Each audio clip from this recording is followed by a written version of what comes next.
Mr. President. Senator from Maine. Mr. President, first I want to congratulate and thank the senator from Rhode Island for his moving and eloquent remarks.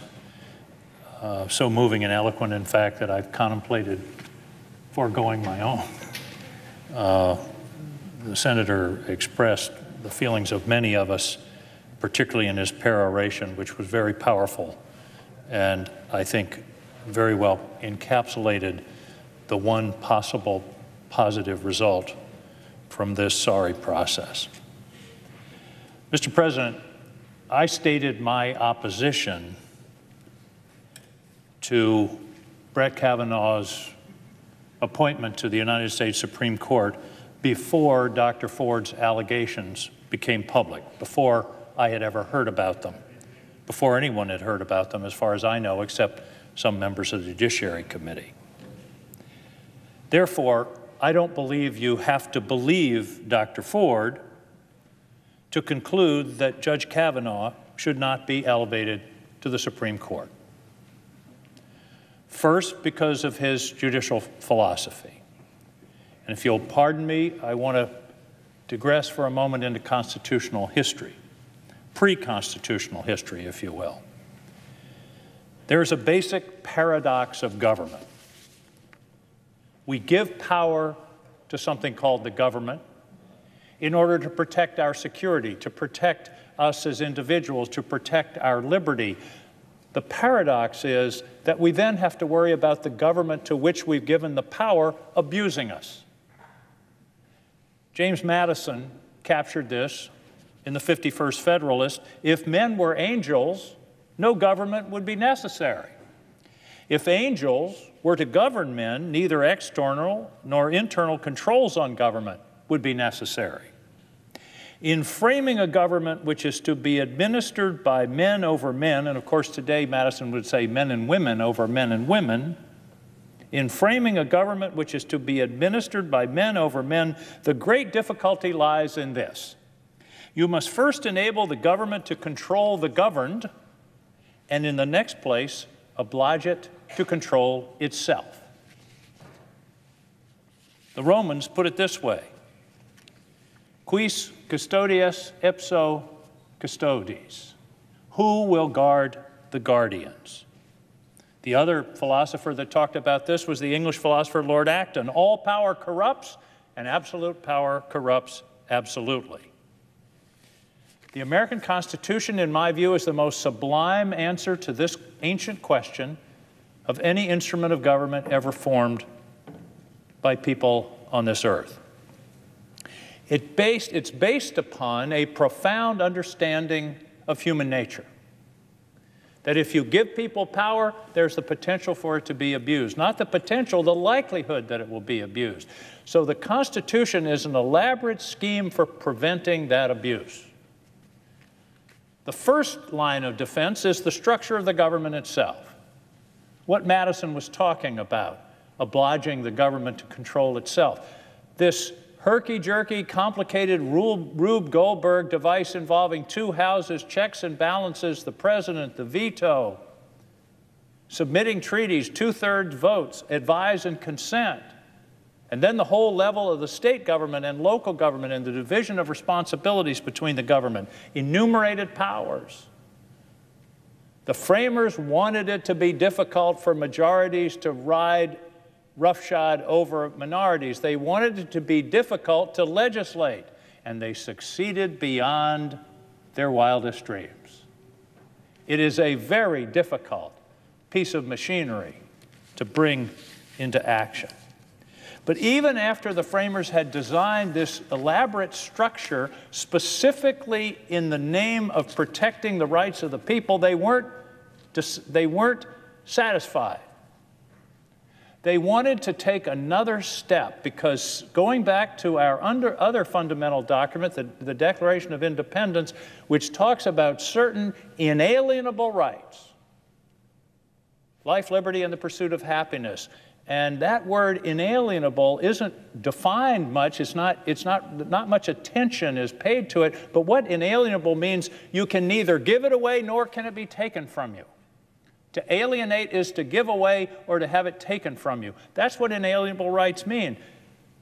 So going back to that, they said, we've got this elaborate structure that's going to be very complicated to operate, but what if the majority makes this structure work in such a way that's inimical to the fundamental rights of the people? So the first thing the first Congress did was adopt the Bill of Rights. And the Bill of Rights is the second shield for us as individuals. I've always thought of it as a force field around individuals that protects the basic rights, even if the government follows all the procedures. Congress shall make no law abridging the freedom of speech, establishing religion, or controlling the free exercise thereof. Search and seizure must be reasonable. You don't have to give testimony against yourself. All of these rights in the Bill of Rights are designed to protect us as individuals from the government. Now, the framers then had an interesting problem when they got to the Bill of Rights and they listed the rights. Somebody, and I can't remember who it was right now, came up with the problem that if you list the rights, then people will later say, well, those rights are listed, therefore there aren't any other rights that can be protected. So they added the Ninth Amendment, which is one of the most unappreciated and undiscussed amendments to the Constitution. The Ninth Amendment says, the enumeration in the Constitution of certain rights shall not be construed to deny or disparage others retained by the people. In other words, there are rights that exist, they recognize that aren't the ones listed that we all think of in the First through the Fifth Amendment. Rights such as freedom of speech, the press, freedom from unreasonable searches, the right to bear arms. They were afraid they would appear to exclude, so they passed, as part of the Bill of Rights, the Ninth Amendment. What does this have to do with Judge Kavanaugh? To understand Judge Kavanaugh's jurisprudence, what kind of judge he will be, and by the way, that's what we're all doing here. This is an exercise in forecasting the future. What will this person decide? What kind of judge will they be? And that involves things like demeanor and temperament, but it also involves judicial philosophy. To understand the judicial philosophy of Judge Kavanaugh, you have to understand the judicial philosophy of Justice William Rehnquist. Judge Kavanaugh has characterized Justice Rehnquist as his judicial hero. He gave a speech about him in 2017. He says that the article in the Texas Law Review in 1976 written by Justice Rehnquist is one of the most important legal documents ever written. So what does Justice Rehnquist and Justice Kavanaugh have in common? They have a very expansive view of what states can do to limit your rights and a narrow view of what the federal government can do to protect your health, welfare, the environment, you name it. Justice Rehnquist voted against Roe versus Wade. Justice Rehnquist criticized Griswold versus Connecticut. He voted against Roe versus Wade because he said, that's not an enumerated, the right of a woman to control her own reproductive health is not enumerated in the Constitution. Obviously, it's not listed in the first 2 or 3 amendments. But the court found that it was a basic human right of women, and that's the basis of Roe versus Wade. The problem with Justice Rehnquist's approach and Justice Kavanaugh's approach to unenumerated rights is they say that unenumerated rights could be recognized by the courts only if the asserted right was rooted in the nation's history and tradition.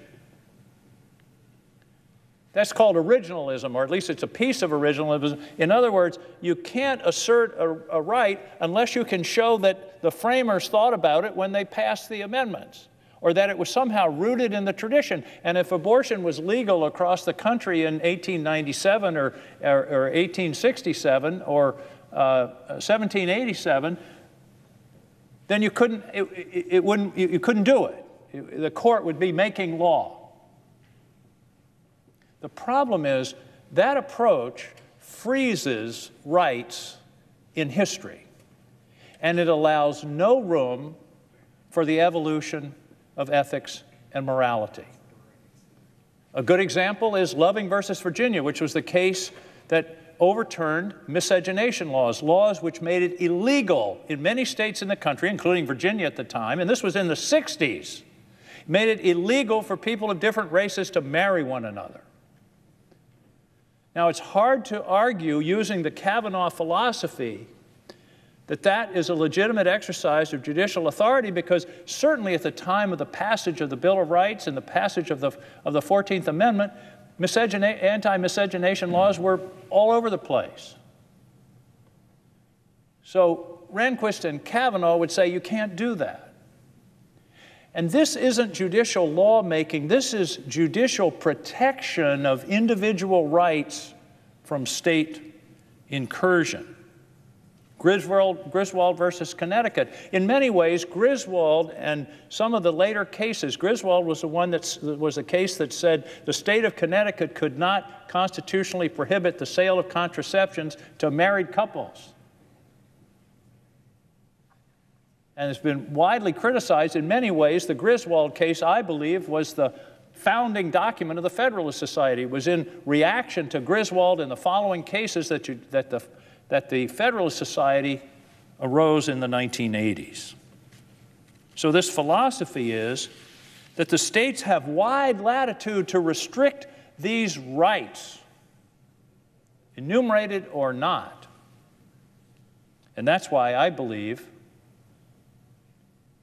there's, I don't know, 50-50 chance, 60-40, 70-30, that a Justice Kavanaugh would repeal Roe versus Wade.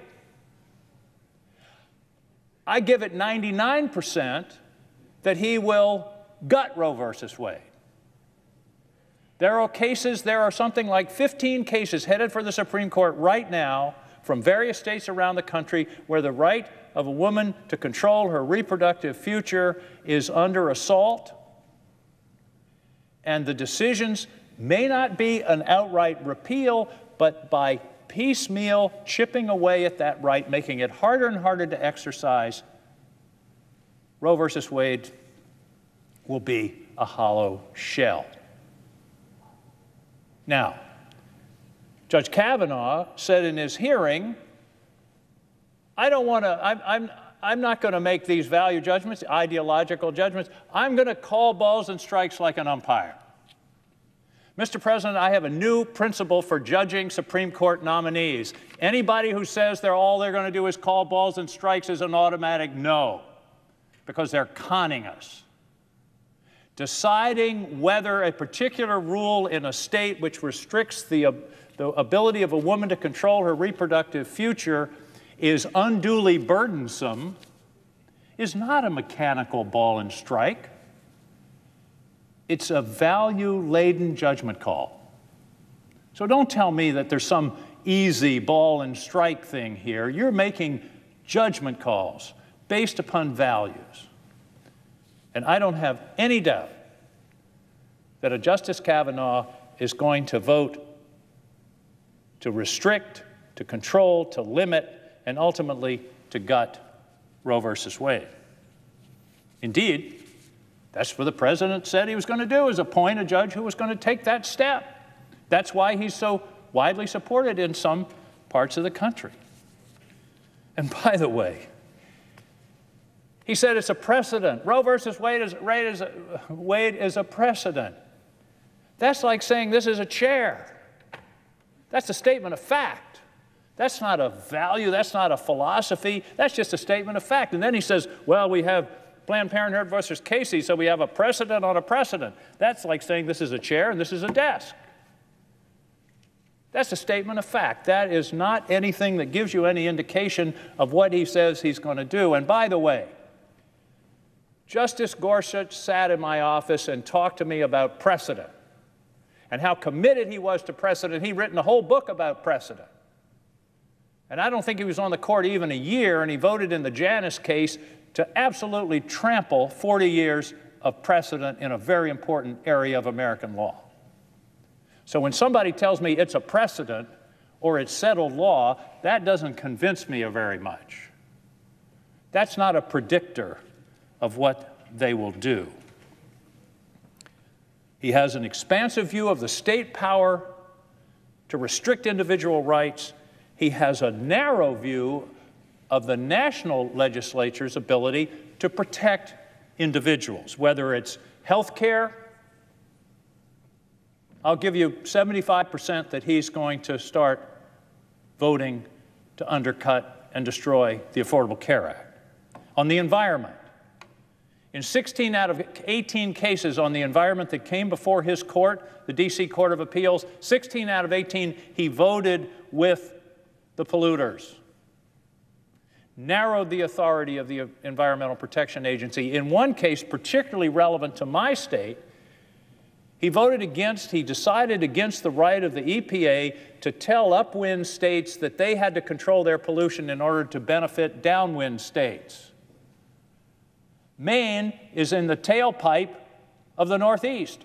All the air moves from west to east and ends up in Maine. We could shut off every automobile and every factory in Maine and still have air pollution problems. So telling the EPA they can't regulate air that moves across state lines is a direct shot at the state of Maine. Campaign finance reform. I predict he'll join with the 5-4 majority to continue the deregulation of campaign finance, one of the most serious issues facing this country. He even said that net neutrality was unconstitutional because of the right of large internet service providers to have free press, free speech. That's a case that would deny free speech and freedom of activity to millions of internet users across the country. You don't have to believe Dr. Ford to oppose and believe that Brett Kavanaugh should not be elevated to the Supreme Court. You also don't have to believe Dr. Ford to believe that Brett Kavanaugh should not be elevated to the Supreme Court because of his views on presidential power. Not necessarily his views on presidential power, but first let's establish what he said. In the Minnesota Law Review, he said, "We should not burden a sitting president with civil suits, criminal investigations, or criminal prosecutions." He has an elaborate argument about that involving impeachment and that the Congress should pass a statute and a whole lot of things. We can argue about that. There are legitimate disputes about the meaning of Article 3 and how it relates to impeachment and how it relates to the subject of the president being subject to criminal prosecutions. I understand that. I understand we can have those arguments. But once he stated that position, he should have announced that he would recuse himself from any case involving the president who appointed him. The first rule of the judicial canons, canon number 2, is a judge shall avoid not only impropriety, but the appearance of impropriety. The appearance of impropriety. And 2A, this is the Code of Judicial Responsibility, a judge should act at all times in a manner that promotes public confidence in the integrity and impartiality of the judiciary.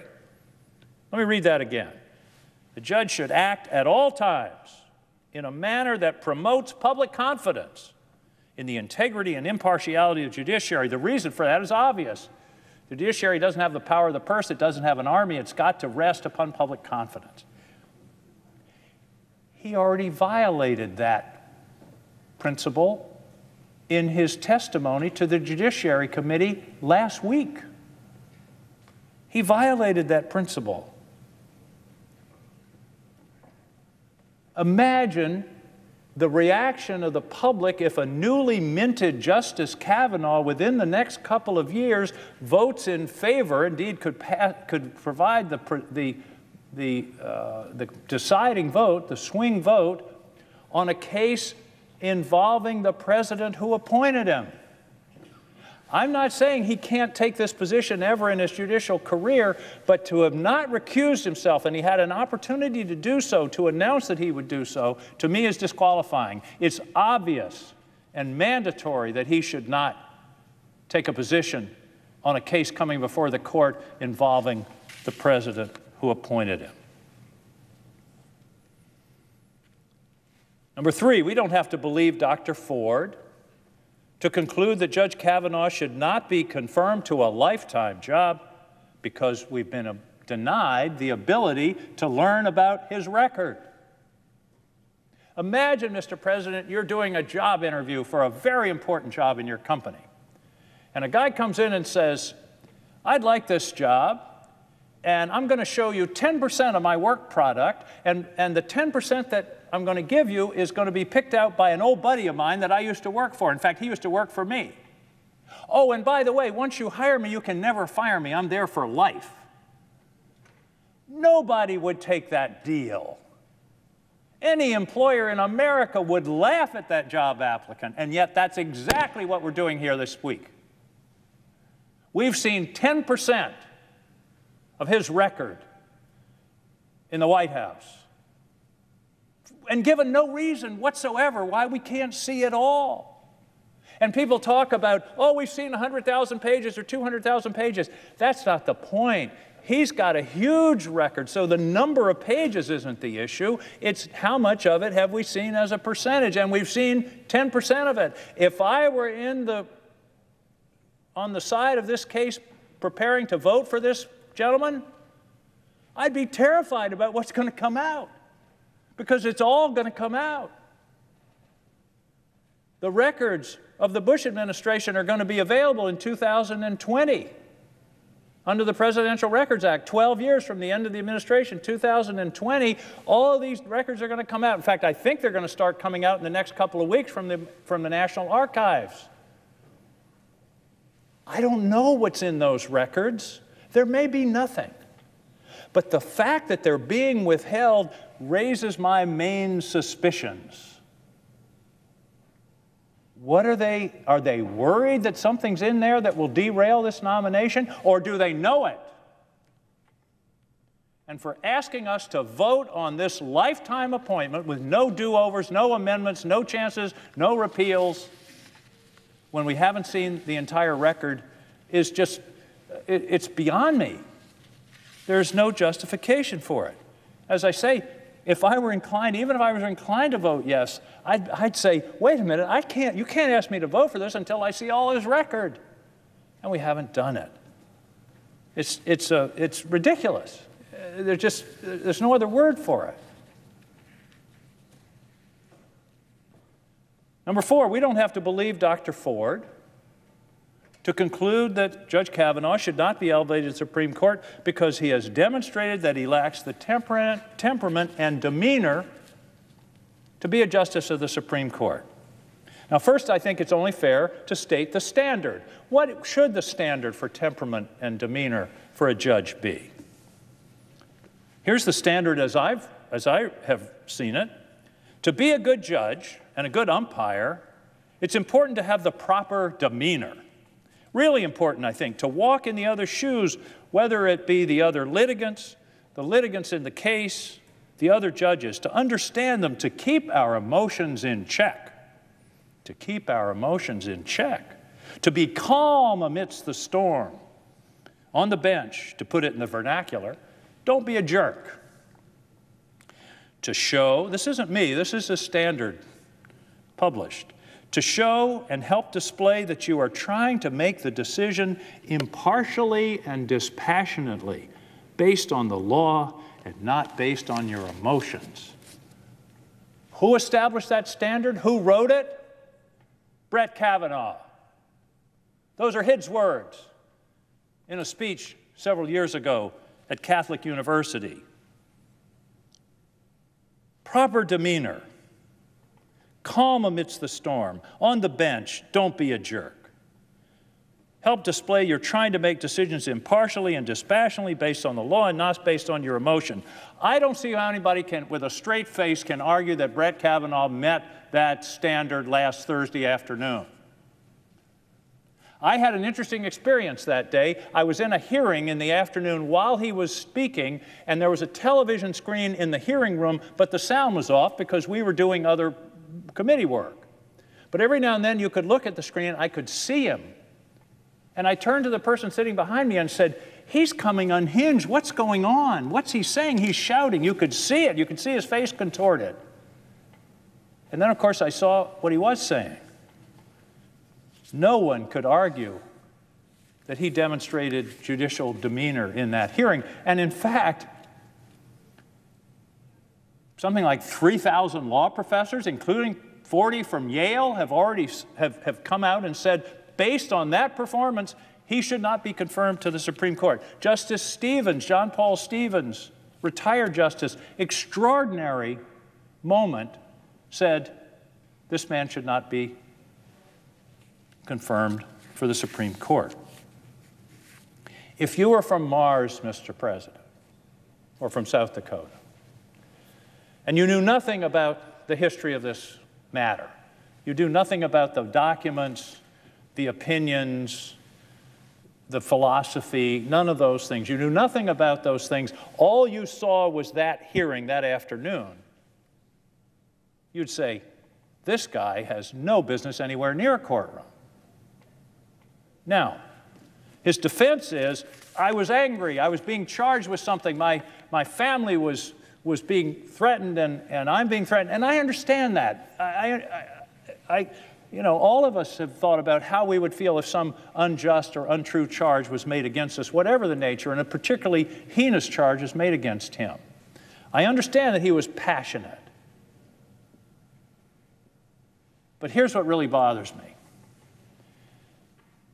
What he said, the conspiracy, the direct insults to the Democratic senators, the idea that he was a victim of a smear and a smear campaign, he'd written down. That wasn't a spontaneous outburst. He was, you know, so mad and caught up in the moment and said something he regretted. It was in his written testimony. He'd written it down. His answers to the questions. Back to canon number 2, avoid anything that would undermine confidence in the judiciary. He actually said, looking at the Democrats, what goes around comes around. Everybody knows that's a threat. And he's looking at Richard Blumenthal, who's the plaintiff in a case called Blumenthal versus Trump, which is in the federal district court in Washington and will eventually make its way to the Supreme Court based on the emoluments clause. How can Richard Blumenthal possibly believe he would get a fair and impartial hearing from somebody who said, what goes around comes around? That phrase itself should be disqualifying. Anybody who talks about a political party or a group of people or millions of people or anybody else and says what goes around comes around, that's disqualifying. So I think based upon judicial philosophy, his failure to recuse himself from issues involving the president who appointed him, his refusal to say that he will recuse himself in issues involving the president who appointed him, the incredible lack of documentation based upon his record and his demeanor last week disqualifies him. No, Mr. President, you don't have to believe Dr. Ford to conclude, as I have, that Judge Kavanaugh should not be elevated to the Supreme Court. But, Mr. President, before I close, I should add one note. I do believe Dr. Ford. Thank you, Mr. President. I yield the floor.